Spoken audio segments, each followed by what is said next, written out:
Like, it didn't matter though, because there's a girl with 3 boobs in it and a lot of gunfights. Okay, let's talk about the 3 boobs. I was going to wait to do this jump until right later. ahead to 3 boobs. Let's get it out of. Let's air open the 3 elephant. boobs. Let's talk about the 3 boobs in the room. Yeah, the 3rd boob in the room. Makes me wish I had 3 hands. You're on Midnight Local, the podcast from How to Drink, where we just talk about things, movies, pop culture, maybe some video games. That too. All the things. The stuff and things. All of the stuff and the things on Midnight Local. Let's get to it. Welcome to Midnight Local. Today we're going to talk about a classic film, one of the greats, one of the top, the best movies of all time, I think. Total Recall. I loved this movie. I really did. Oh, that's awesome to hear. Yeah. That's so cool. I will say the last 15 minutes or so lost me a bit. Okay. I'm glitching again. We're new to remote recording. If you're watching this on the YouTube, it's gonna be a diminished video quality. She's fully max headrooming out right now. It's wild. All right, so some stats. Hit me with the stats. Tell me what I got to know about this movie. Total Recall came out in 1990, rated R, 1 hour and 53 minutes. With a budget of $65 million, it grossed $119.5 million domestically, and worldwide $261 million. Not bad. The second in our Paul Verhoeven series. The director was Paul Verhoeven, who also did RoboCop, that we have a recent episode on. Hell yeah, Mr. Verhoeven, genius. Yeah. One of the greats. And Basic Instinct, Showgirls, Starship Troopers. You had another one on the list when we talked about RoboCop. Fourth Man. I'd have to look up, like, what else did he direct? I'm curious now. I want to know if he's still working. Is Paul still working? Might be. He's got upcoming work, yeah. TV series, Bellamy, Vendetta, Elle. Some of that stuff, we're already getting back to 2012. Tricked, Black Book. Oh, he directed Hollow Man in 2000. Is that Kevin Bacon? Kevin Bacon. Invisible Man. Yeah. He did Showgirls, Basic Instinct, which is like a remake of one of his earlier films. Oh, Flesh and Blood. I totally forgot about Flesh and Blood. That's actually a pretty cool movie. The Fourth Man, of which Basic Instinct is a remake. Right. Before that, everything he did was in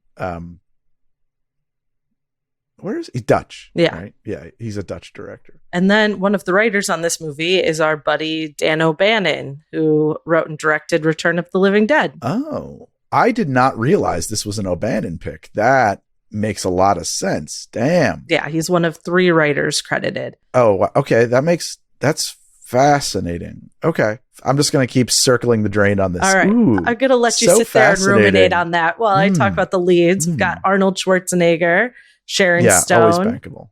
Mel Johnson Jr., Michael Ironside. Michael Ironside's a film. I did not realize that his wife was Sharon Stone. I just was watching the movie recently, I had seen it 1,000 times when I was a kid. I was rewatching it and I was like, man, who is she? She's got it going on. Sharon Stone. That makes a lot of sense. Yes. Yeah. Well, I think it was her in this role that he decided while she was in this movie that she was going to be the lead in Basic Instinct. I was watching. I was like, man, I wonder if this one got to do some more work or if she just went away. Yeah. I was noticing when going through a lot of his stuff that like he tends to like cross over an actor like once. He doesn't reuse them over and over again. But they get one more. Yeah, exactly. He's like one role inspires him for another role, and it's like Ronnie Cox is in this movie and was also in RoboCop, correct? Yeah, and also just a minor, not really a flex, but I watched this on HBO, and it had the HBO Presents the graphic that they put on their movies ahead of time, which we worked on at Imaginary Forces. That's true. And every time I see it, I'm like, on that gig. Yeah. I did not get to touch that gig. You guys were on that one, but that's okay. Yeah. The graphic pullout they use is kind of, don't know. I look at it and I'm kind of like,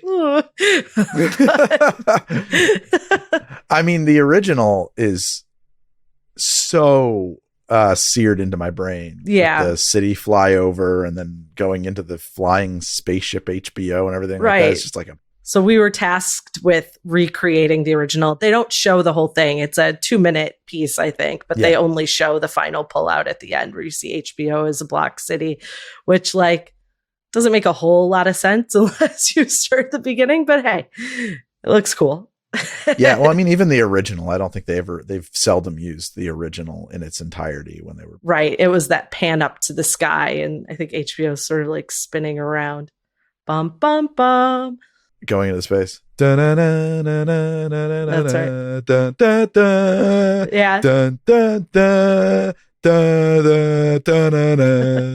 This is one of the full times working in my career where we hired a full orchestra to re-record that piece, and I got to like be in the recording studio with like the full orchestra. It was very cool. That's very legit. Yeah, that's very fucking. It's that HBO money. Yeah, or that Max money or whatever they're calling. Now it's just Max to drop an HBO. Hey, do you know what HBO stands for? I bet the kids don't. Home box office. That's right.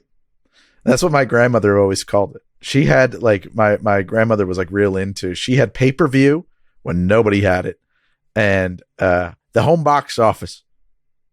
Jack, drop off the kids for the weekend. We'll watch the home box office. That's amazing. I've never heard anyone else. When you hear the sound, like what happens next in your brain? Do you have something?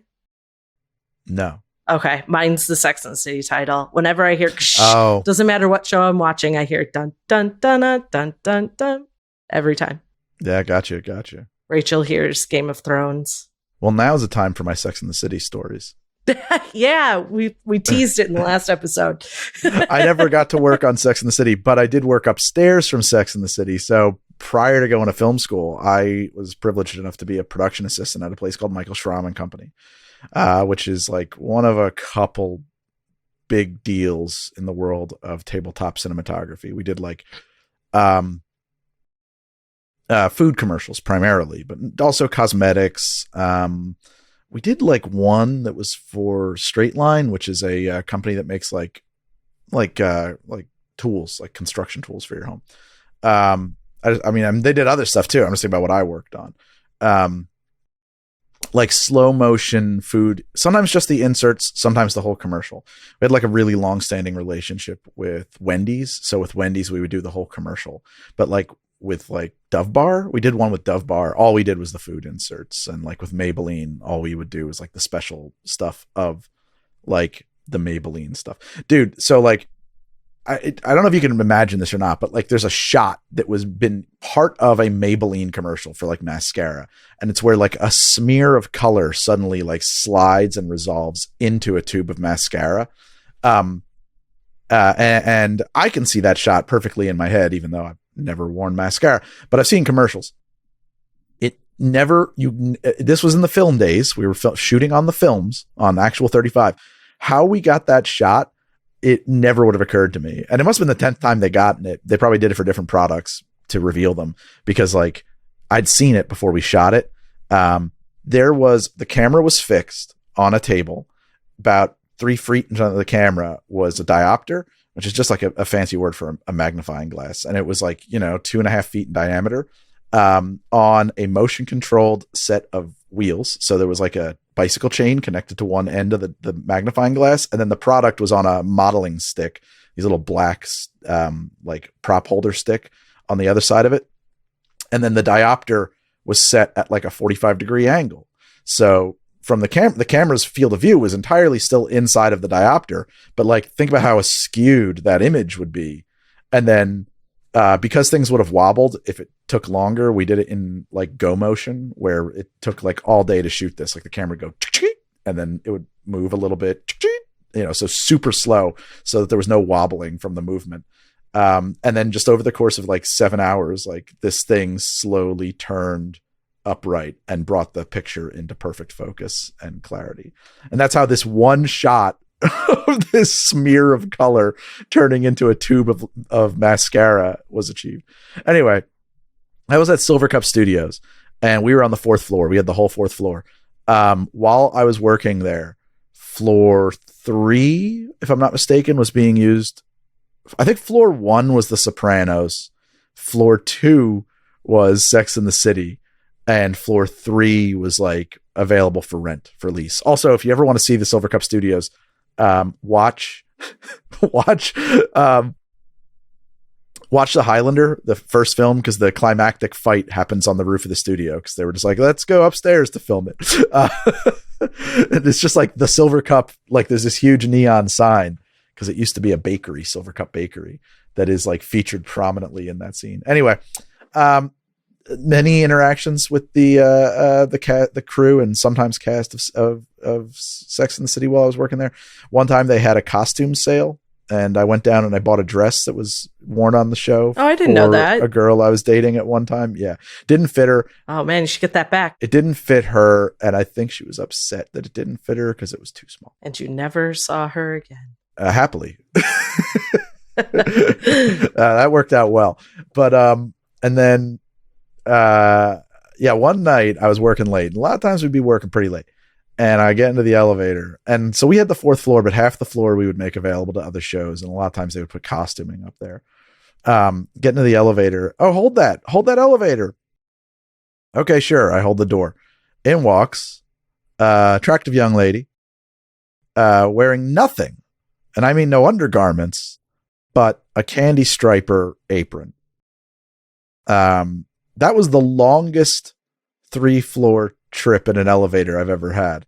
And you got to make elevator talk. You can't just stand next to a naked person in an elevator and say nothing. You can. That'd probably be better for everyone. Yeah? I don't know. Take the 3 floors silently. Everything's good. How many times is that going to happen? No, you think you got to make conversation. That's the better move there. I don't really care about the moment. I'm thinking about the memories. And I think listen, man, how many times in your life are you going to end up, hold that elevator, naked lady gets in? Mm-hmm. You need some details. You can't, I couldn't tell this story. It would just be, so I asked her, I was like, so I guess you're filming, and she laughed and said, yeah. I was like, what?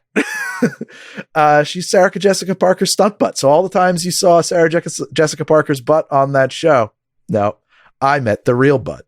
The real butt, which it's a great episode, by the way. It's the episode where Big has open heart surgery. And so they're not together at that point, but she shows up at his house and they kind of reconnect a little bit. Yeah. I got to tell you, I think that if I had open heart surgery, I'm not getting the nude candy striper routine. Or it's not open heart surgery. It's not that intense. He's having like a stint put in, a valve replaced. Something's happening. Whatever it is, I can pretty much promise you that my wife is not going to take it upon herself to do the naked candy striper move to cheer me up. It's just not going to happen. Wouldn't occur to her. Yeah. Oh, well. Carrie Bradshaw is a special lady. Yeah, fictional lady. That's the difference between real life and fiction. Which brings us back, I hope, to Total Recall, which is a little bit about the differences between real life and fiction.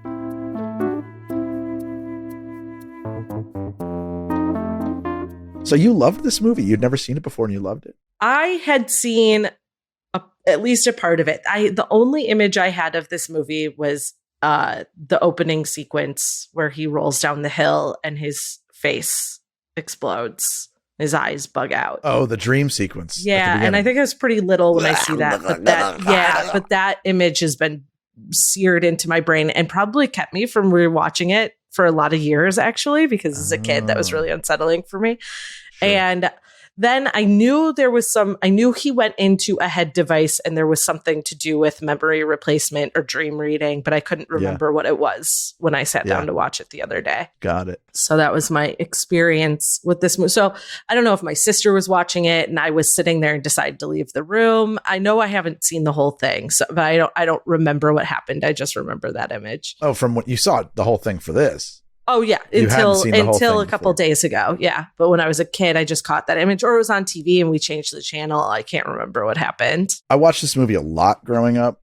Mm-hmm. It came out in 1990, I guess. I was born in 83, so I was very much too young to be watching this movie the first time I saw it, which would have been in 1990. I didn't see it in the theater, but we had the VHS immediately. We would have rented that the second it came to home to the rental store. And it was a frequent feature of sleepovers. This was like one of the few movies that we would put on quite a bit when I would have a sleepover with a friend. So I spent a lot of time watching this movie. Fun thing, I don't think I truly understood the ins and outs and moves of this plot until my most recent watch. It's too twisty. It's too insane. It's very easy to follow until they get to Mars, and then they start to drop in sort of the political side of the story. And what's the name of the guy that Cohagen? No, that's what's the name of this like leader that the resistance Quaid. or the Quaid is the other guy. It's Kuato. Yeah, you kind of get glimpses of that. You realize there's a deeper story about to unfold, and then it starts to get more difficult to follow. I'd say do you want to run through it somewhat chronologically? We feel like that works better for us. My own chronology, I was saying though, is I saw this movie 100 times, and then like a few years ago, I was like, all right, let's watch Total Recall. I haven't seen that in a long time. Let's see if it holds up. Didn't think it held up. I was like, oh no, this movie, never want to revisit this again and damage my memories. But then we watched it for the show, and I was like, holy shit, does this movie hold up? What the hell was wrong with me? Like maybe I was fucking drunk or something, and I couldn't follow it when I watched it. You're just in a bad mood. Yeah, like I think it holds up really well, surprisingly well. Well, and it's still cyberpunk. Definitely. Yeah. Extremely much so cyberpunk. Yeah, since we were talking about the RoboCop thing, because it's about identity and the loss of identity, for sure. And this one where like RoboCop feels more Terminator-esque, this one feels much more like Blade Runner to me. Yeah, and I think that's really, so here's the why. This was written by Philip K. Dick. Yeah. Total Recall is a Philip K. Dick short story, which is just like Blade Runner. That's Electronic Dreams, Dreaming of Sheep. This is We Can Remember It For You Wholesale. Right. Those are the kind of adapted materials for each of these. So they should feel that way. Right. Blade Runner is, also adapted. Right. Exactly. Duh. RoboCop is not an adaptation. Yeah. Like where in RoboCop, you're kind of wondering, is any of him still in there? Is any of him a part of this robot that they've built? In this one, you're wondering who is this character really? Like, and you don't find out till the end, but like in Blade Runner, you're wondering, am I a replicant? In this one, you're wondering, like, is he Quaid or is he someone else and's just been given memories 6 weeks ago to be Quaid? He has two names, doesn't he? No, he's just Quaid. No, but he has two names. The version of himself he's talking to on the screen, different guy. Yeah, the bad guy. I don't remember his name, but because he has a line where he says, like, I am, was it Douglas or Daniel? I am Douglas Quaid. It's funny. He's credited on IMDb only as Quaid. He has no first name. Only Quaid. Yeah, he's only Quaid. My Arnold leaves a lot to be desired. So what I mean by not following it is like, as kids growing up, I know for certain the minute he got out of that chair, we had no clue what was actually happening. None. We were just like, so wait, which guy is he? What the hell just happened? Was it an implanted memory that screwed up his whole life? What? Like, it didn't matter though, because there's a girl with 3 boobs in it and a lot of gunfights. Okay, let's talk about the 3 boobs. I was going to wait to do this jump until right later. ahead to 3 boobs. Let's get it out of. Let's air open the 3 boobs. Let's talk about the 3 boobs in the room. Yeah. The 3rd boob in the room. Makes me wish I had 3 hands. Yeah, that's what he says. He's just sitting there playing with them. Makes me wish I had 3 hands. They lose all their appeal once that 3rd one is in there for me. Oh, yeah? Yeah, it's really unsettling for me. As a little boy, was 3 boobs like better? The more boobs, the better? I think we just thought it was funny. Yeah, sure. 3 boobs wasn't hot, right? Like Sharon Stone is hot. Sharon Stone, you can tie me up. It's like, well, something's awakening in me. What the fuck? Exactly. Yes. You see 3 boobs, you're not like, oh. Yeah. Well, we were just like 3 boobs. Yeah. Sure. Blow that dude's head off. Fuck yeah. This movie's great. I did not, until we got to it, I knew I did not remember that was this movie. Like, I know three boobs existed in the cinematic universe somewhere, and when it popped up, it was like, oh, here it is, three boobs. Okay, so two things about three boobs, though, right? Okay, here's where the two things about the three boobs comes in. One, every single time you look at them, you're going to have to make a decision about which side do I motorboat. You know? Two, she does have the ability to motorboat two dudes or ladies at a time. Well, she's in the perfect profession. Yeah. What other profession,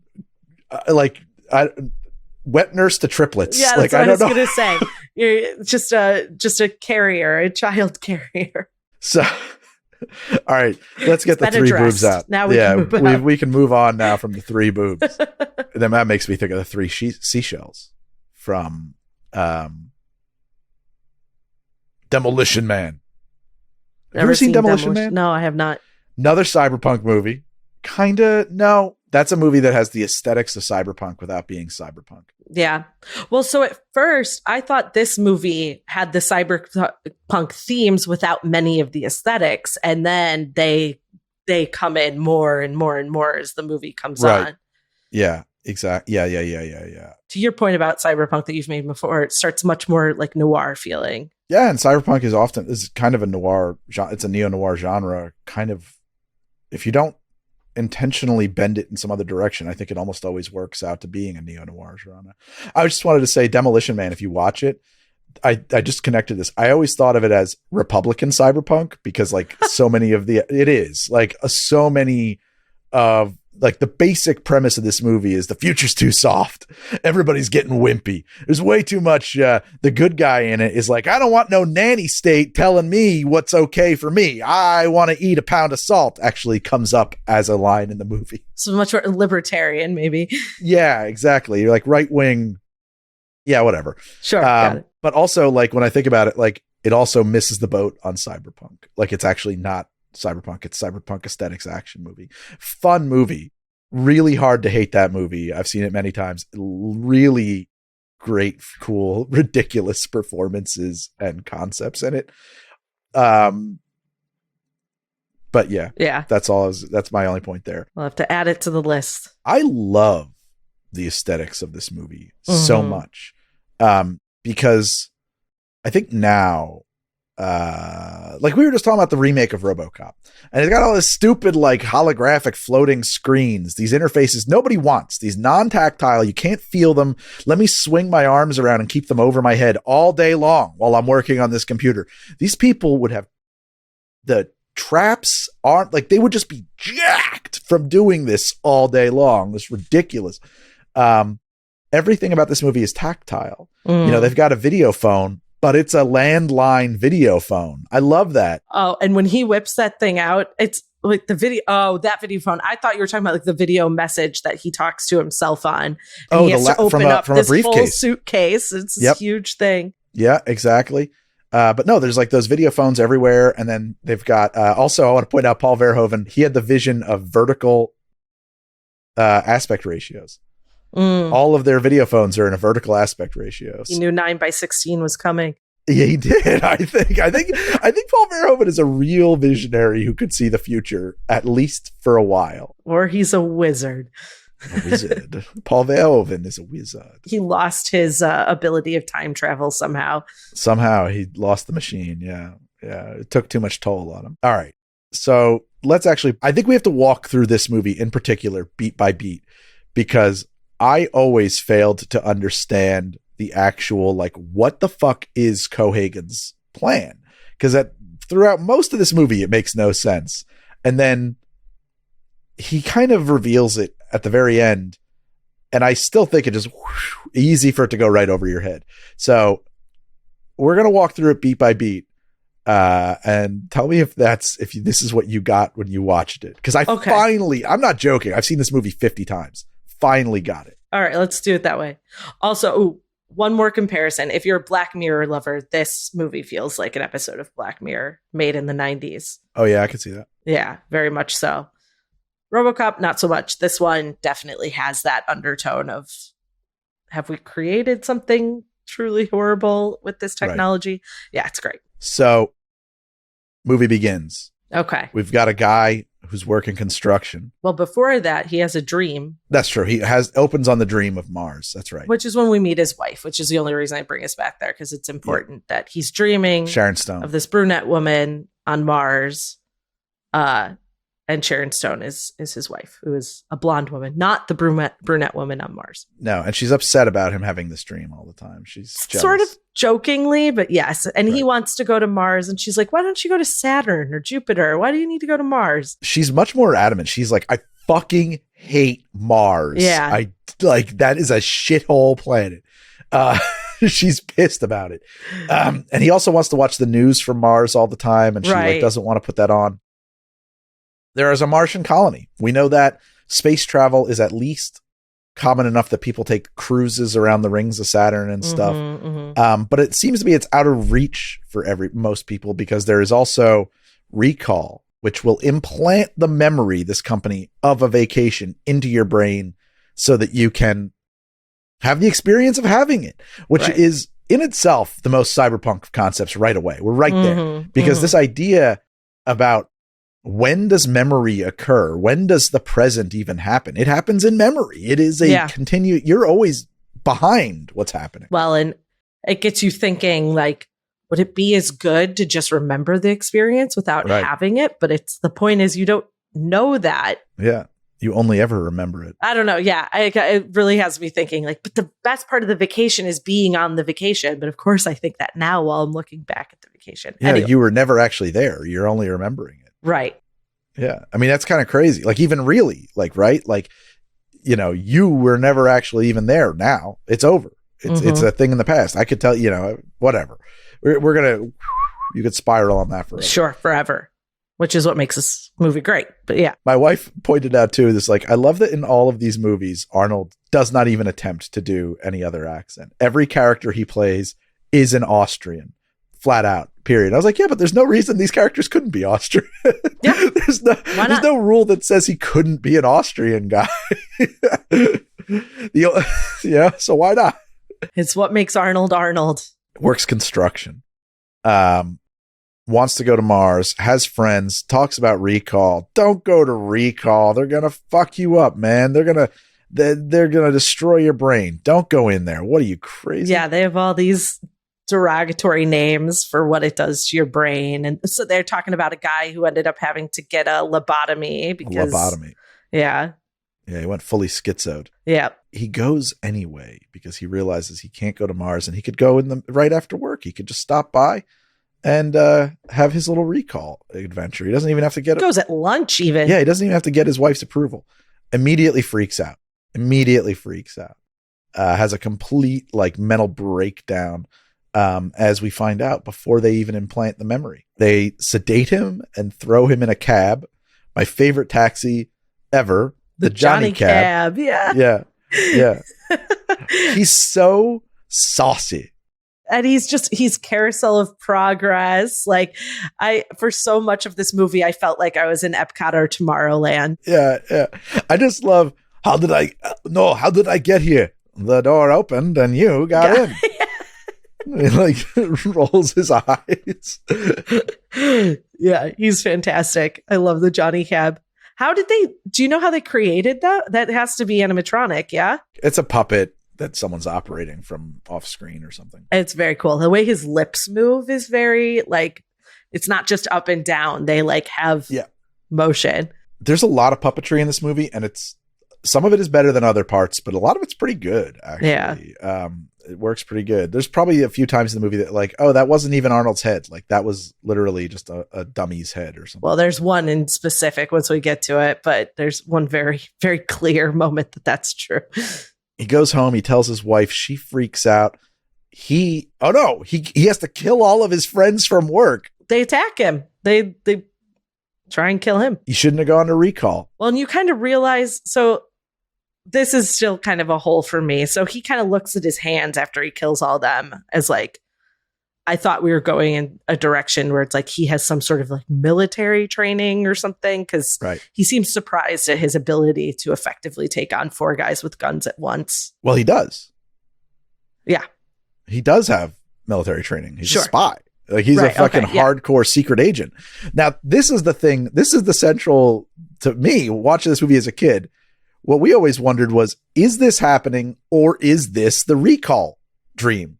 The whole movie, that's what we were wondering. I did not consider that until we had the scene on Mars later on. But yeah, on a rewatch, yeah, that makes sense. But the first time through, I wasn't thinking that. Right. Okay. I think we were, but yeah, maybe I'm not remembering correctly. But he kills these dudes.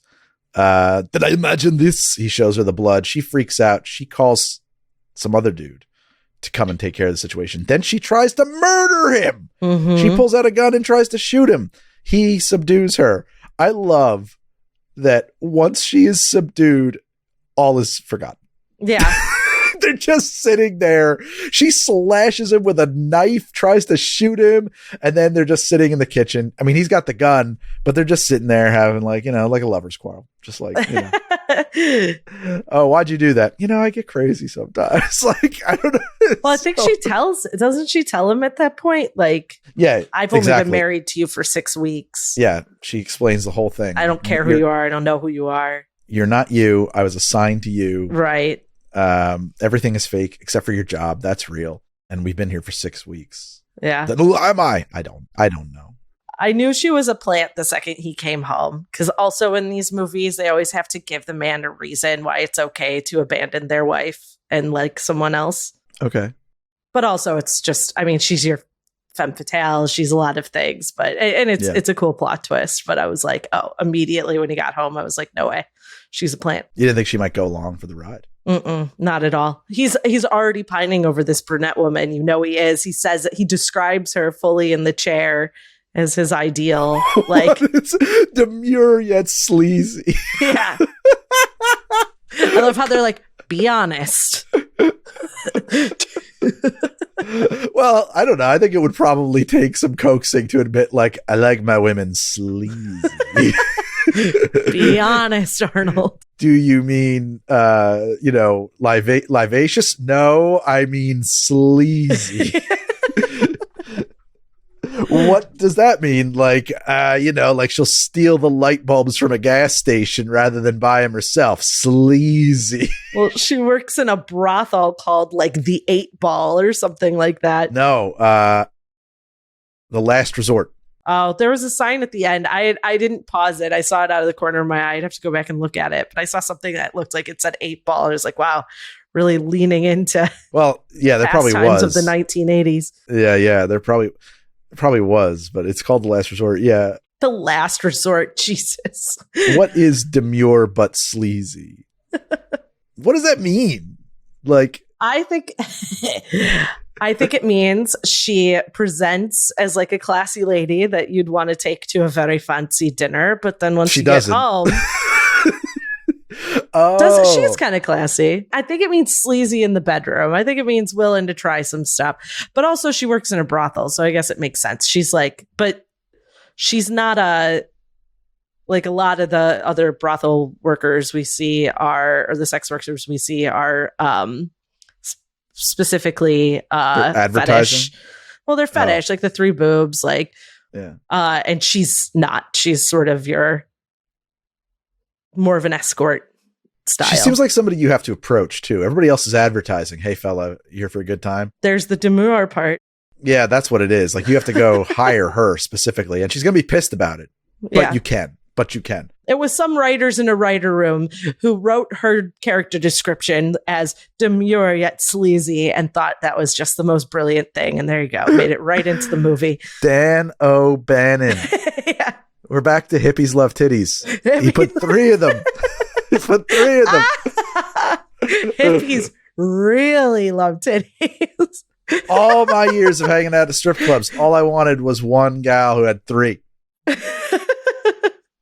Make it happen for yourself, Dan. I got into the Hollywood biz to make my dreams come true, and I finally have.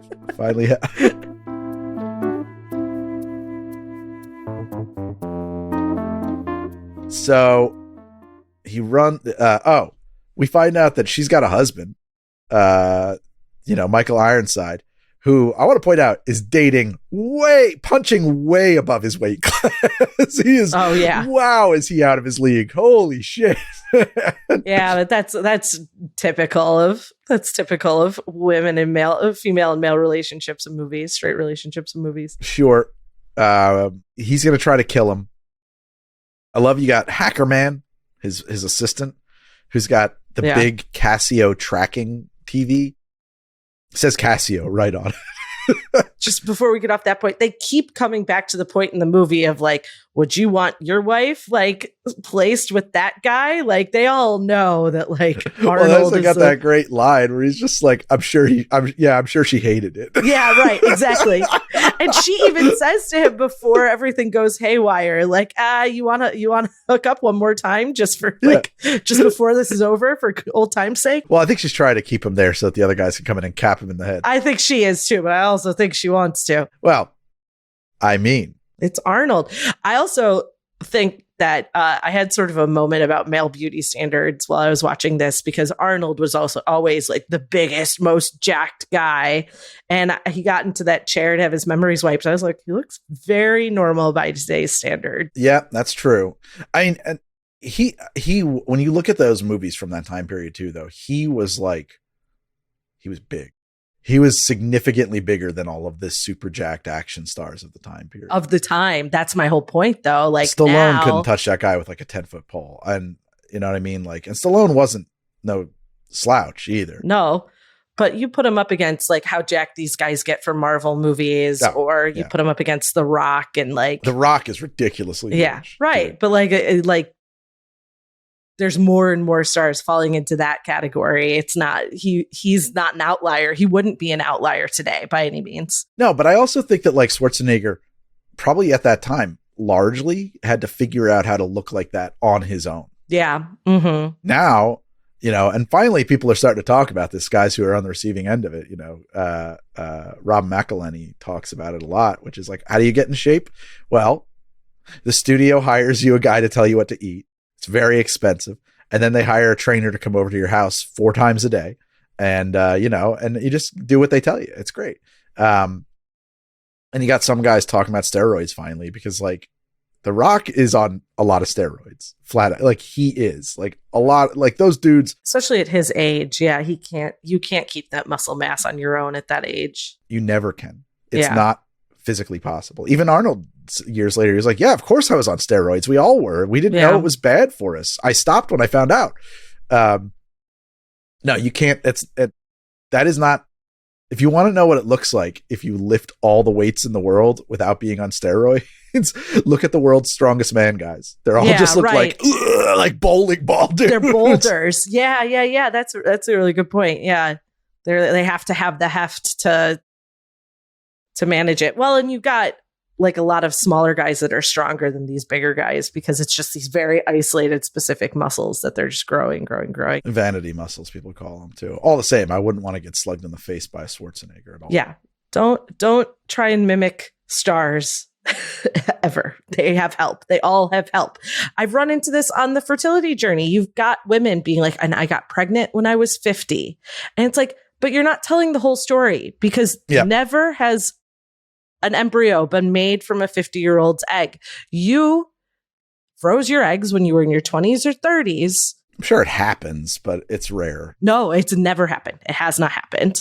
They've been able to get a viable egg, but it has not been able to be made into an embryo that old. I didn't know that. I don't know how old the oldest person is, but early 40s, maybe mid 40s. So Gotcha. This idea, I forget which celebrity it was, is like, I decided at 50 I wanted kids and I found this and it magically happened. Like, no, they've been working with people for years to make sure they could put off this process. You decided at 25 to make sure you could have kids at 50. That's exactly right. And like, why not just say that? Why do you need to make people feel like you're impossibly young? Like you are assisted by medical science, and that's fine. But people trying to have kids who think, oh, I can wait till my 50s. Not great. Yeah, no. I think thank nabbit. I want to reel back my brain because I had something I wanted to show you about beauty standards, muscles, about Steroids. Oh, you know what it was? Somebody said to me, like, I was like, do you really think all these people in the movies are on steroids? Like years ago. And somebody was like, it's not the Olympics. They don't drug test you when you get to set. Right. Like, yes. Why wouldn't they be? Yeah. Duh. You know, that was like, oh yeah, then they are. That's right. I didn't even consider that. Of course they're on steroids. There's so much money involved. You know, like the benefits of looking like that are huge. Absolutely. Except for Anthony Starr. Why? Because his muscles are built into the suit. Oh, who's Anthony Starr? He's the guy who plays Homelander. Yes. Yeah. Okay. Yeah. His muscles are part of the suit that he wears. That's right. There was That's right. There was like when they brought in Soldier Boy in the most recent season, like he was working out all the time and like talking about how hardcore his diet was on. And Anthony Starr was like, "Why didn't you just have them add them to your suit like I did?" Do you see him somewhat naked in the final season? Finally, no, he never. Oh, I think at the very end you do something at the very end, because I remember thinking we're going to start the next season with a new suit. You see him from behind. You see his butt sometimes. Sure, yeah, you do. You do. But a stunt butt could be a stunt butt. Yeah, right. As experienced. Someone caught his stunt butt in an elevator too. Probably. I mean, it's bound to happen. You know, you're making TV and movies. You're bound to get your stunt butt caught in an elevator. All right. Well, we were just at the point where he's become aware that. Well, he runs away and then he goes to the hotel room, right? And he gets the briefcase from the dude who leaves it for him. He goes and finds out you're not you, you're me. From himself on a video recording. He's got the money. He's got the gun. He's got the thing to rip the tracking device out of his skull. That is like, yeah, that's right. Oh, that's like huge. Yeah. Yeah. He's got the holograph watch. That thing is cool. Yeah. The watch that duplicates him. He's got that wristwatch that makes him. And the way they introduce it is cool too. Yeah. It's not like, and here's your holograph watch. He like looks at it and puts it on, and then you see someone in the shadows and he takes his gun and they both hide. It's great. Show, don't tell. It's fantastic. Show, don't tell. Exactly. It's so much more effective that way. But it costs more money because you actually have to set up more camera positions. You need to actually shoot the scene. Whereas if you just put a face on camera who says, this is how it works. Oh, okay, cool. Yeah. Talking heads versus action. You find out you got to wrap your head in a wet towel and rip out the giant thing. And obviously you were probably getting to, there is one really specific fake person. That's a big puppet head. You know, when he pulls that out, he pulls it out. Oh no, that's actually not the one I'm thinking of. But yeah, when he pulls that out, sure, that's probably a puppet head as well. It is. Yeah, you can see it. And it looks so, you see it come all the way from his eye socket down. Yeah. Incredible. Yeah. It's horrific nightmare shit. Goes to Mars. Gets to Mars. Rides the subway on Mars. Goes to the Hilton as instructed on Mars. The moment I'm thinking of is when he's going through customs to Mars or going through his passport check to get to Mars. Yes. It's not him. He's dressed as this other woman. That's amazing. That was our favorite scene when we were kids.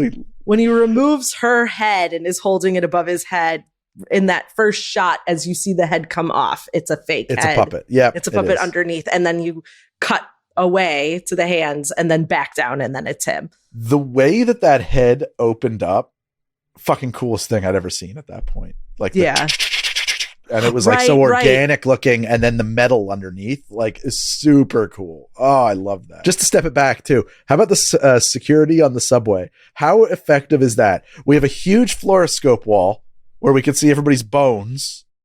Why? I don't know. And then their guns. Okay. And then there are 20 of us sitting here doing this in real time, watching for guns. Right. It doesn't. Like a metal detector. Why? Right. Like, what the hell? Very advanced. Yeah. It's just like, it's such simpler ways to do that, guys. You know? We just thought it was cool. Yeah. And then you get that skeleton fight. I'm always reminded of, I think it was a Super Nintendo Total Recall game. Could never get past the skeleton fight. You have to do like a whole gun battle as a skeleton in the video game. Oh, interesting. And it's awful. Didn't know there was a game. There was always a game, and it was always terrible. The video game adaptations were never good. Except for Teenage Mutant Ninja Turtles 2. Excellent game. Okay, fair enough. That wasn't Super Nintendo, though. That was NES. NES, probably, yeah. Gets to Mars, goes to the hotel. We go to the last resort. We meet the girl who is very angry and confused. Wins it over. Bad dude, man, is pursuing him. Bad dude is pursuing him. Cohaagen tells him, don't kill him. So here's a problem for me, right? He knows all this stuff. Why don't we want him dead? Watching this movie the other night, I was like, why doesn't Cohaagen just want him dead? Because it's his buddy. That's what you think. Yeah, at the end, he's real buddy with who he really is. So erase his memory and plop him on Earth. Okay. He's one of their undercover agents. He's one of their guys. Right. That's actually not the right answer, but it's okay. No. What's the right answer? That's what I'm saying is, though, this is what I was saying is that the plot is so obtuse that I only figured it out on this recent watch. That's what I thought for years. I was like, that makes sense. I wouldn't want to kill my friend either. Okay. So the mutants, that's the issue, right? There's mutants who live in like the slums and they don't have enough air and they're always like getting ripped off for air, and Cohaagen charges for air, and air is like, you know, you got to have air. That's pretty important. Well, you on a planet that has no indigenous people, they created something similar. Yeah, very, very. That's definitely from the Philip K. Dick story, right? Yeah. Like, what was it? There was bad radiation shielding, and they all got mutated when. Right, but these are the first people that were sent there to work in the mines. Yeah. Not that it doesn't still happen, but the mutants sort of take place of we're colonizing this planet and kicking out the people who were here before us. Yeah, because they were there first. Exactly. Right. Yeah. Okay. And they live in they run the red light district. But what is it about the mutants that they all share in common? Do you remember this? Because it's subtle in the movie. No, I know they're all have like psychic. Oh, they're all psychic. They're all psychic. I missed that. To various degrees. They're all psychic to various degrees, and they have a like leader, Kuato, who is like the rebel leader. You know, because they're trying to. It's not really clear what they want to achieve. I mean, as our cab driver's friend says, what does everybody want? More money, more freedom, more air, better jobs. So I don't know that they actually want to like take over the Mars colony, or if they're just agitating for like better conditions. And in reality, it's, you know, if we're going to break it down, there's probably various factions within the coalition of the mutants. And some of them have different ideas for the ideal outcome of their resistance campaign. Clearly. Yeah, we find out from our dissenter that's true. The cab driver he just wants to take care of his family first. He's a Republican. His family doesn't exist. Right, his non-existent family. He just wants money. I got 5 kids to feed. I got 6 kids to feed. They say that because there's some graffiti that says Coato on the wall. And one of the guys says, like, they see him as like their George Washington. Yeah. So they want a revolution is what I took from that. I just love though, like not Jesus, not like some spiritual leader. They don't see him as like George Washington. They see him as George Washington. They want him to be the first president of the freed Mars. So Quaid is trying to figure out what's going on with his lost memories. You know, what's interesting about this is that is he at this point trying to recover his lost memories, or is he, because like, does he not realize, maybe he doesn't at this point, that like when he recovers his lost memories, the him that exists now will cease to exist? Only if they strip his current memories. Oh, I guess that's true. He could be thinking that like, yeah, I'll just get access to my real life and it'll be that on top of this. I don't have to erase myself, but I'll figure out how this all came to be. But yeah, you'd think like there'd be some sort of concern that now you would be conflicted about who this other person that you were is. Yeah, I don't know. But he doesn't feel that way. He becomes very strongly believes that he's Quaid, and he's fighting for Quaid. Right. Himself. He does have a different name. There is 2 names, and I wish I could remember what they are. Yeah. But anyway, we go back to, at some point we get back to the hotel, and that dude who shows up, Dr. Edgemer, to tell him like, no, you're still at total recall. You know, we have to get you out of this situation. And he's half convinced. And he holds him, puts a gun to his head, and then he sees he's sweating and realizes that this is not, he's lying. And his immediate response isn't to cold cock him, isn't to tie him up and walk away. He immediately shoots him in the head. Square, right in the middle of the head. You're lying to me. Bang! Billy Loomis scream style. Yeah, exactly. Then he kills his pretend wife. Yep. Also right in the middle of the head. Same shot. He's really good at that shot. Yeah, very good. Yeah, he's a seriously well-trained murderer. And then at that point, you know, Cohaagen is not going to be able to control Richter. Richter, despite being told repeatedly, do not kill Quaid. He's going to kill Quaid. He's going to kill him. Dude is just, not only was he been banging his wife, he killed his wife. And honestly, I'm sympathetic. You know? Well, and I think what they were, I get Richter's position in all of this. What do you mean, well? Somebody kills your wife, you're probably going to try to kill them. Yeah. Sure. No, agreed. Well, and they had to put him in danger by making sure, because if the whole time the whole company was like, we're not going to kill him, we're just going to capture him, then the stakes aren't nearly as high. You got to have a guy in there who wants him dead. You're absolutely right. So you also find out that there's alien artifacts on Mars and that the mines have been closed and that's a thing too. Like, this is so many things going on, right? Okay, here's our plot. Man doesn't know who he is, has this weird memory lapse, memory implantation. What's going on there? He's caught up in something he doesn't understand. Plot 2. There is a rebel insurgency going on where the mutants are trying to regain freedom. Plot 3, mostly told through news stories that are happening in the background. The mines have shut down. Everybody's out of work. Things are getting rough. The planet Earth isn't getting its shipments of Tibernium or whatever it is, like the stuff. I think that's actually the same name of the stuff from the Red Alert games.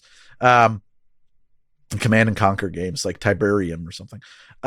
And maybe there's alien stuff there. Not everybody believes it. Like, wow, we're so many layers going on already in this movie. It's out of control. And then I suppose there's a whole, if you want to call it a plot, Richter out for very justifiable revenge for the murder of his wife.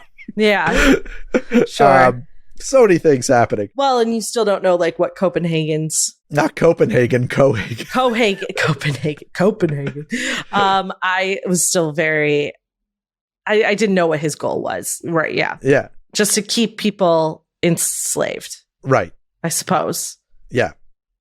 So they can continue. Is he making money? Is he the guy? Is it his company that's building these domes? He owns everything. It's his colony. He owns the mines. Yeah. Okay. So if those don't need to exist, his company doesn't need to exist. Yeah. I mean, if you think about it too, everybody needs air to live. He's basically got everybody working on company script at that point. I pay you and I charge you, that's commoditizing water. In this particular case, it's actually even more so it's like living in a factory town. Yeah. Okay. It's like when the miners used to work in the coal mines and then they would get paid in coupons to go shop at the coal mine shop. They wouldn't get money and they had a house that was owned by the mine and stuff. They were just slaves. Yeah. Before we move on real quick too, in that scene where they tell him he's still in the chair, they offer him a red pill to take. I know. I thought about that. Yeah. Yes. Very Matrix moment. Yeah, right. I mean, I think the Matrix was definitely taking that. Yeah, absolutely. No, that's 100% on point. And actually then I kept thinking about it more and more. And I was like, the Matrix took a tremendous amount of inspiration from a comic book called The Invisibles that everybody should read. It's great. Scenes lifted straight out of it. Oh, wow. Yeah. And then kind of The Invisibles is about street wizards. It's about magical realism. They just what if it was about this instead? But literally took the same character designs. It's kind of crazy. I think that the Matrix is basically a fusion of The Invisibles and Total Recall. You put them together because there's a kind of a lot that kind of goes together there. Yep. Not knowing who you really are. Yeah. Implanting memories. Yep. Yeah. Skills, memories. Exactly. So we finally meet Kuato. I forget how we get there, but we get to Kuato. He's talking to a guy who's so let me introduce you to Kuato. It turns around and reveals this demon baby in his stomach. It's Krang. Yeah. Yeah. He's just the Where is my body, Shredder? You promised me a new body. Praying from the fucking Ninja Turtles. Yeah. Ninja Turtles. Yeah. Fantastic. Yeah, absolutely. You keep working on your turtles. You won't build me a new body. Yeah. You got a voice actor career in there somewhere. I would love to have that career. Give me that career. I will act the shit out of your voices. Yeah. Anyway, we meet Kawato. He's like a half-formed baby puppet that lives in this dude's stomach. Oh, just a head. Yeah. It's gross. And why is he so moist? Him and Arnold. Arnold always looks like he's got tanning oil on. Always. Yeah, but Kawato is slimy. Like, he's slimy. I agree. Yeah. Yes, there's a different kind of wet. He's not sweating. He's dripping in KY jelly. Yeah. It's gross. It's very shunting. It's very, there's a lot going on there. Yeah. Reference to society. He's going to open your mind to me, Quaid. And he uses his psychic powers to kind of uncover some of Quaid's buried memories. And that's how Quaid learns about the secret reactor inside of Mars that he thinks is going to release the atmosphere from these buried glaciers. Real solid science there. I mean, it's not unsolid. You want to get into the science of it? In seconds, in minutes, we'll have a new atmosphere. Sure. We could do a quick. I mean, the real reason this you're on board with, but clear is a bridge too far. Yes, but only because of the way that, like, essentially this comes down to magic, and there's a discrepancy about does the magic work or not. I think it'll kill us all. You think it'll save us all. That's the discrepancy. Right. And to his credit, I do think Cohagen genuinely believes that there's a real chance it'll blow up the planet and kill everybody. Sure. And why wouldn't there be? It's a big gamble to turn this sucker on. The aliens never turned it on. But the thing with clear in Glass Onion is that they tell you flat out that it's hydrogen.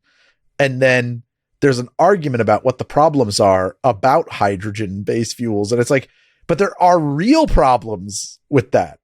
If you, like I said, if they had just said we found magic diamonds, magic special powers, I would have been on board with it. Sure. But we know what the problems are with a hydrogen-based energy source. They suck. So this is magic atmosphere creating machine. Sure. But if you want to get into the science of it, the reason that Mars doesn't have an atmosphere is because it doesn't have a magnetic field, and the solar wind will continually rip any atmosphere you put on there away from Mars. But if you could somehow vaporize a bunch of water, like a huge amount of water, like that's basically our atmosphere came from volcanoes mostly. Volcanic eruptions released water vapor and oxygen and carbon dioxide and all that stuff into the atmosphere. So, I mean, like, kind of makes sense, except for the part about like you still need a magnetic sphere to have an atmosphere stick around. Right. But yeah, it kind of makes sense. And actually Mars does have a thin atmosphere. The depiction of what happens to you if you go outside on Mars is not accurate at all. Or if a door opens, you're just like, it's the Star Wars, you're just hanging on to a bar, trying not to get sucked out. Oh, dude, you get sucked out. Yeah. That was like that's like, people always talk about the fear of quicksand from when we were kids, but like the fear of depressurization, like the spaceship is going to depressurize or the airplane is going to depressurize and you will immediately be sucked out from the air escaping. Yeah. No. That's the line in Hook. You're afraid you're going to get sucked out. It's not real, because what would happen is it would be like turning on a very powerful fan. Sure. And then the air would be gone. It would just leave, and you're not going to get sucked out by it. It's not going to pick you up and throw you. It's just going to, okay, the air is gone. It's not going to be like that. The Mars, it's just like this crazy tornado. Oh my God. How would you even, how could they continue to exist there? Clearly that dome probably, like, there's got to be leaks. It's got to be repaired all the time. No, it is perfect. Oh, I think they're shooting guns the whole time. They're just firing guns. And finally at the end, he's like, no, you'll break the dome. I'm like, finally, someone's worried about firing guns inside this place. Fucking nerd who's always running around that tracking device machine. Dork. Making fun of me for my wife getting fucked by Schwarzenegger. We get to Quaid. We get to Kawato. Kawato reveals all this. But what happens to Kawato in that scene? I don't remember. He gets killed. He does. He just gets straight up killed. Yeah. Yeah. The taxi cab driver whips out a machine gun and murders him. So that's where you find out that we get betrayed by Benny. Betrayed by Benny. Benny kills him. Yeah. And we get captured. And Cohagen brings us up, and he's going to recall Quaid and turn him into his former self. He puts him in the chair. He's bolted in. Melina's in another chair. She's bolted in. I really love the way Cohagen approaches all this. He explains to him like, well, we're just going to put my friend's memories back in and you're going to cease to exist and I'm going to be hanging out with my friend. In fact, we're throwing a big party later. Oh, and he's an asshole. That's a great reveal too. You find out that the real Quaid, or however you want to put it, is a real dick. So this is where we get it. He finally lays out the entire plot and why we are here and all this is happening. I also like too that the part of their plan is like, you like Melina? You can have her. We're going to give her a new personality. She's just going to want to bang you all the time. And like they have that power. That's scary. Like this is like, right. This is what's that movie? Get Out. Like he could just take your identity and zero it and just write a new personality, a new history, a new everything into you. And it does get into that cyberpunk question of like, what the fuck is a person? A person. What is an identity? It's just a pile of memories and we could change them around. Very Blade Runner-y, all that stuff. Yeah. Oh, so very. Here is the actual Cohagen plot. And it hinges on you remembering that all the mutants are psychic. This was your idea, Quaid. This was your plan. You came up with this and volunteered for it. We erased your memories and we threw you on Earth, okay, to stay there until you got activated. But you got activated early, which worked out great. And the reason is we've been trying to find Kawato forever, but we could never get close to him because they're all psychic. And anybody who was looking for Kawato to kill him, they would see it a mile away and they would they would break off the meeting and they would put Kawato into hiding. You had no idea you were looking for Kawato. We erased your memory, put you on Earth. We were going to activate you, send you back to Mars, and then you were going to lead us to Kawato. And you would never trip any of their psychic defenses. And you did it. And that's why the whole movie, Cohagen, like, why doesn't he want to kill this guy? He knows enough to take him down. Why would you just erase his memory? And like, I'm watching it, like, this doesn't make any sense until that moment. And it's like, what a great fucking reveal. Yeah, they need him to get to Kawato first. And the idea of like, we need to like fool the psychics and psychics being a real problem in your science fiction setting. Extremely Philip K. Dick. He's got psychics all over the fucking place in his stories. What else has he written? Minority Report for one. Okay. I also wrote down this that tracks. My favorite of his short stories is The Days of Perky Pat, which is bizarre. It's a very strange story about a society that lives like, it's a post-apocalyptic society. Everybody lives in these underground silos. And in this silo, the grown-ups think it's very important to play with Perky Pat, which is basically a Barbie doll. And they have like very specific ways that they play with Perky Pat. And that like, there's rules to how you play with Perky Pat and like who her boyfriend is. And like, you know, you play with the doll and then you introduce like the storyline. Like it's, imagine playing with Malibu Barbie. And like, you know where Malibu Barbie lives, what she drives and who she dates. And it's important that you play out those specific scenes. And at the point in the story, this was never adapted into a movie. I think Days of Perky Pat should be adapted into a movie. While I'm on it, Through a Scanner Darkly is also Philip K. Dick. Lots of stuff is Philip K. Dick. I can't think of it all. They find out that another silo exists and they make contact and you find out that we're going to have a detente. We're going to get together finally. And we're going to play Perky Pat together. And this is like going to be like the big peace accord. And they get there and they find out, well, they don't play Perky Pat. They play Serious Sarah or whatever her name is. And like Perky Pat's like a high school girl and she's like very concerned with dating. And this other girl has like a job. She's like a lawyer. It's very serious. And they find out that they play with their dolls in a different way and that no understanding can come between these two groups of people. Incredible. I love it. It's so good. I don't know why. I think it's amazing. There's another one. I forget the name of it where like they're having auditions for who's going to be the president. But the president is actually just the present wife of the first lady, present husband of the first lady. The first lady is the actual ruler of the country, but nobody knows this. Nice. She just rotates husbands, and they're having auditions for who's going to be her husband. Sounds like my type of story. Yeah. There's a bunch of really, they're all great. He wrote a lot of really good stuff. Anyway, obviously he's Philip K. Dick. Yeah, but so PKD with the psychics and stuff like that. So at this point, right, we have solved the plot. And this is actually, the movie does, the stakes get severely reduced at this point. Somehow Arnold Schwarzenegger becomes Superman.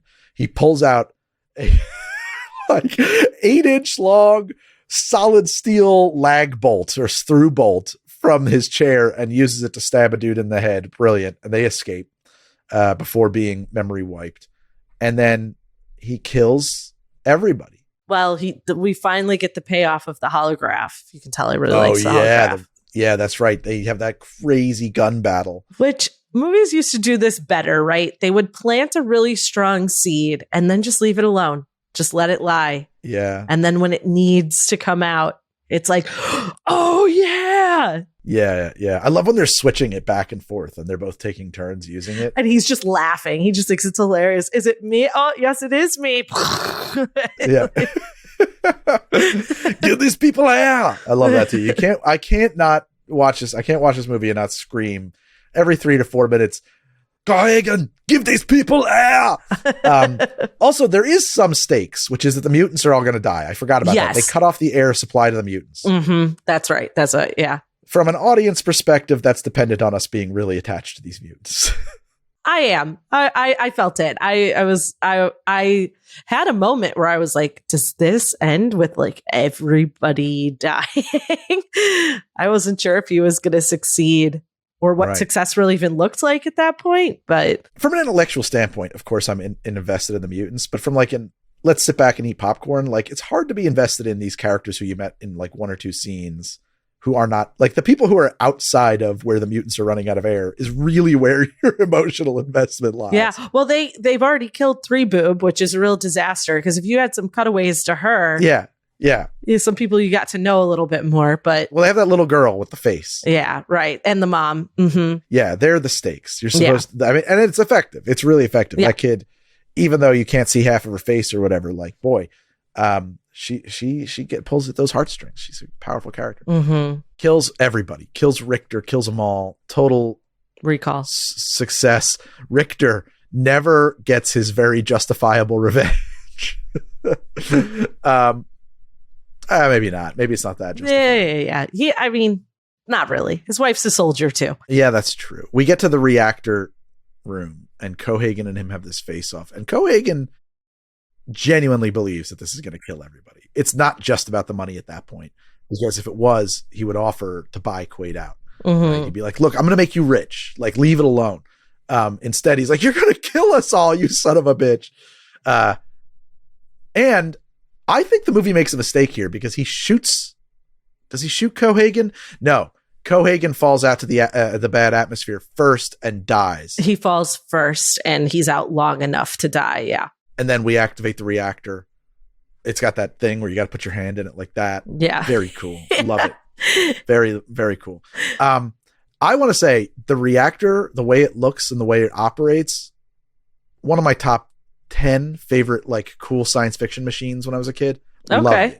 Loved like the way those poles were getting hot, the reactor poles, and they come down. I didn't realize until this recent viewing either how big that thing is. It's huge. That thing is big. It's like the whole planet. So they get thrown out into the atmosphere, but and as their eyes are about to explode out of their faces, right?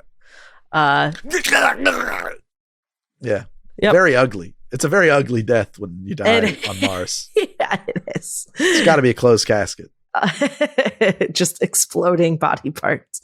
And then, their eyes get sucked back into their head. And well, the reactor finally works and like the volcano explodes with atmosphere. It's just atmosphere. With beautiful blue skies. Yes. Yeah, blue sky on Mars. Yep. The dome shatters. Everybody is free. We save the day. Yeah, until a new leader takes over and you have a new set of problems to fight. But all victories are temporary. We don't need to shit on their parade. They're temporary. It's fine. You have to make new victories. There's always going to be, it's always forward and backwards. I love it. It's great. He gets the girl, he saves the day. But was that all the recall dream? Which is like, there are so many. I think this movie is just too fucking complicated. I bet most people don't know what's going on. See, I thought they put that to bed when he shoots the guy in the head. You're right. When he says, I'm not really here. Oh, also when he shoots his wife, we forgot the great line, consider this a divorce. Consider this a divorce. Yeah.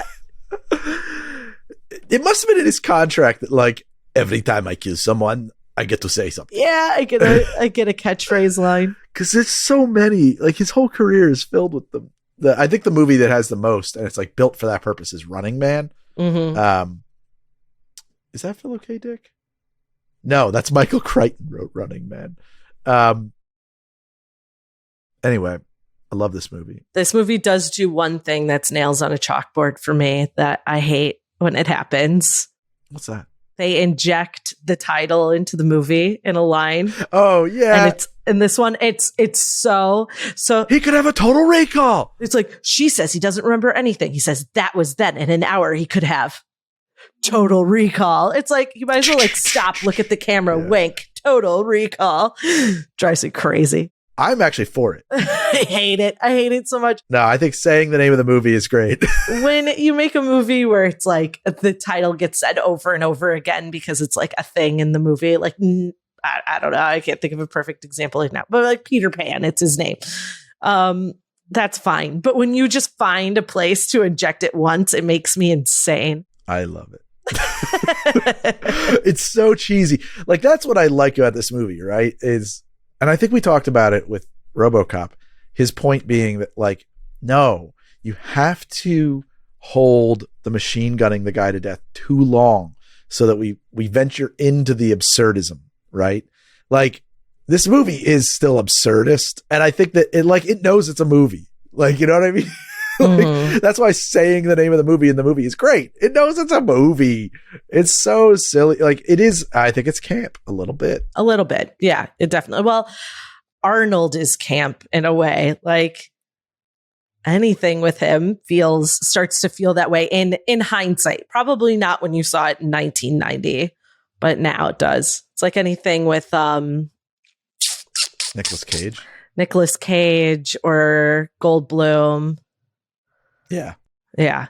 I just want to say too, is that like, I never noticed this when I was a kid, but there's like a lot of missing or like bad effects in this movie. There's some really good effects, but like when you meet Kuato, if you aren't distracted in looking at Kuato, if you look up at like the actor's neck, you can see, like, sometimes you can see the lines on makeup, but like it's out here. There's like a latex chest plate that's just like this, like you can see his whole neck opening. Yeah. I think between the 70s and early 90s, you got a lot of forgiveness for some of that stuff because you were trying so much shit. Well, I think that my point about being misdirection, like the script flipped, right? Back then, we have to put this, we need this effect to tell the movie. Let's make sure, let's arrange a scene. Let's make sure the action is telling people, don't look at that too closely. At some point, maybe Star Wars is the beginning of this turn. It becomes, let's make sure people are looking at that effect. That's the cool thing, you know? It's more of a magic trick in these movies. They had to work with a little bit of a lower budget. You know, it's all about like, don't look at what my hand is doing because this is the one that's got the secret ball in it, you know? Yeah, right. I'm making you look over here. It's an illusion. Yeah. Which I love. Like, that's just like, that's classic cinema. That's like, that's cinema magic. That's what makes it. Well, and if you watch something enough, if you watch it over and over and over again, you're going to find all those little goofs and mistakes and look at the places you weren't supposed to be looking. I think that's a trained thing for me too, which is that like basically every post house I've ever worked at, I've gotten tapped on the shoulder to be Mr. QC. Look everywhere on screen, but where they're trying to make you look. Yeah, exactly.